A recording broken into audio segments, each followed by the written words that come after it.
our own a place.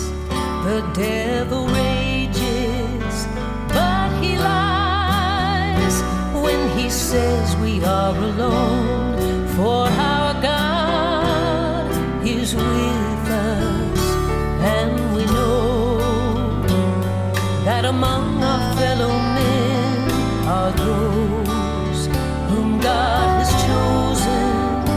His desire is for us to call them in to the feast of the Lamb. So we claim their souls for Christ by His love and sacrifice. He brought forth Himself a people to be one family. We will change their hearts for Christ by the Spirit's sovereign might. They will join us in His kingdom for all eternity.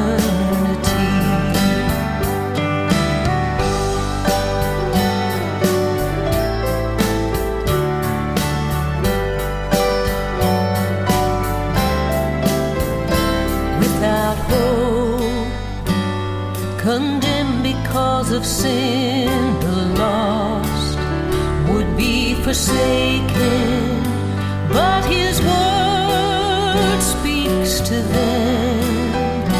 They believe and are saved. Worldly men who are great in their own eyes may mock and scorn the Savior, but He loves humble souls whom they despise. So the last shall